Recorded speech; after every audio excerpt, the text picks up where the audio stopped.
अस्सलाम वालेकुम स्टूडेंट। आज हमने स्टार्ट करना है लेक्चर अवर पॉपुलेशन। ठीक है, यानी इम्पैक्ट्स में हमारा जो नेक्स्ट का वो है अवर पॉपुलेशन। ठीक है, यानी ह्यूमन बीइंग के जो जो इम्पैक्ट है उसके इन्वायरमेंट पे, तो उसमें हमने डिटेल में स्टडी किए।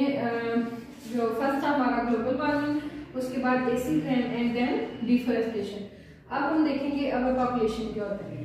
अब देखेंगे जब किसी पॉपुलेशन का साइज जो है, यानी उस एरिया में महदूद जो उनका एरिया होता है उसमें उसकी कैपेसिटी से ज्यादा जो है जब इंक्रीज हो जाता है तो उसको हम इसका नाम लेते हैं अवर पॉपुलेशन का। ठीक है, ह्यूमन पॉपुलेशन ग्रोथ जो है वो तेजी से बढ़ रहा है। ठीक है, यानी ह्यूमन की पॉपुलेशन है वो डे बाय डे इंक्रीज हो रही है, तो ये किसका काज बन रही है, यानी अवर पॉपुलेशन का। ठीक है, अब देखिए जितनी ज्यादा पॉपुलेशन इंक्रीज होगी उतनी ही ज्यादा नीड्स बढ़ेंगी। ठीक है, यानी शेल्टर की, ठीक है,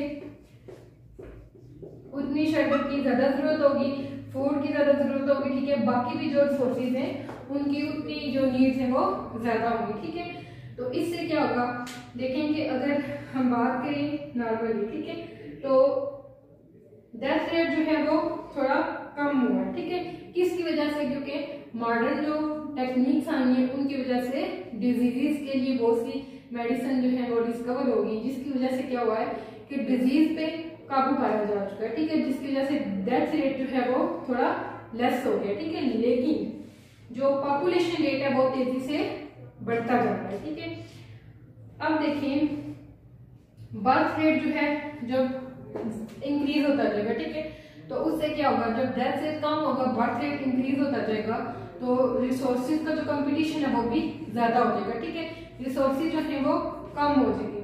उसके बाद अगर शेल्टर की बात करें तो वो भी कम हो जाएगी, फूड की बात करें तो वो भी कम हो जाएगी। ठीक है, तो इस तरह ये सारी हमारे पास प्रॉब्लम आ रही है जो उनके अवर पॉपुलेशन का काज बन रही है। ठीक है, अच्छा, अगर पॉपुलेशन बेसिकली जो है एक, अगर सबसे मेन प्रॉब्लम देखा जाए तो हर प्रॉब्लम जितनी भी इसमें हमारे पास इम्पैक्ट आ रहे हैं, ठीक है, उसमें स्पेशल जो सबसे बड़ा प्रॉब्लम है वो कौन सा है, हमारे पास अवर पॉपुलेशन का। ठीक है, क्योंकि ये मेन प्रॉब्लम यही है। ठीक है, इसलिए हमें पॉपुलेशन पे थोड़ा कंट्रोल करना पड़ेगा। ठीक है, यानी पॉपुलेशन मेंटेन करनी पड़ेगी। अब अगर बात करें ह्यूमन पॉपुलेशन की तो 500 मिलियन जो है 1650 में अगर बात करें तो तब कितनी पॉपुलेशन की ह्यूमन बीइंग की 500 मिलियन। ठीक है, इसके बाद अब तकरीबन जो है 1800 में पॉपुलेशन कितनी हुई 1 बिलियन और 1930 में 2 बिलियन जो है वो इंक्रीज हो गई। अब इसके बाद क्या हो रहा है कि हर जो है हर ईयर की पॉपुलेशन ह्यूमन की 3 बिलियन टू 5 बिलियन इंक्रीज हुई। ठीक है, यानी 1960 से 1987 तक जो है वो 3 बिलियन से 5 बिलियन तक इंक्रीज हुई है। ठीक है, उसके बाद अगर नेक्स्ट देखा जाए तो 7.3 बिलियन जो थी वो 2015 में थी। ठीक है, ये अप्रोक्सीमेट है कि ह्यूमन पॉपुलेशन 1650 में कितनी थी 500 मिलियन। ठीक है, उसके बाद 1930 की जो है वो उसका रेट हमारे पास कितना था 2 बिलियन। ठीक है, अगर 2015 की बात करें तो 7.5 बिलियन। इसके बाद 2025 तक एस्टिमेट लगाया जा रहा है कि जो ह्यूमन पॉपुलेशन है वो कितनी इंक्रीज हो जाएगी 8 बिलियन तक। तो ये हमारे पास मेन काज है अवर पॉपुलेशन। ठीक है, ये फोर्थ इम्पैक्ट है इन्वायरमेंट पे।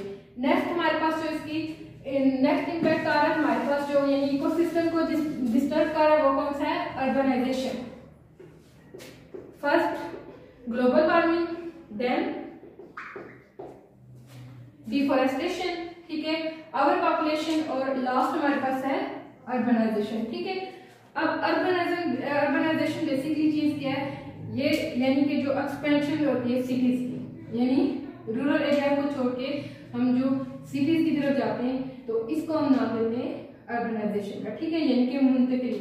अब देखिए कि पहले क्या होता था, लोग ज्यादा यानी रूरल एरियाज में रहते, ठीक है, रिसोर्सेज वहां पे वहीं पे जो रिसोर्सेज है वो उनके लिए काफी। अब क्या होता है, लोग उनको छोड़ के सिटीज एरिया की तरफ मूव कर जाते हैं। ठीक है, तो ये भी पोल्यूशन का क्या है, मेन काज है। अच्छा, परसेंटेज अगर देखी जाए इसमें भी देखें जिस तरह आपने देखी है अवर पॉपुलेशन की, ठीक है। तो इसमें भी अगर हम परसेंटेज की बात करें तो जो रूरल अर्बन रेशो आजाद कश्मीर की है वो कितनी है, 88:1, ठीक है। ये हमारे पास इसकी रेशियो, और एजुकेटेड पॉपुलेशन का अगर रेट देखें हम तो इसकी रेशियो देखें स्लो है as compare to whole Pakistan, ठीक है।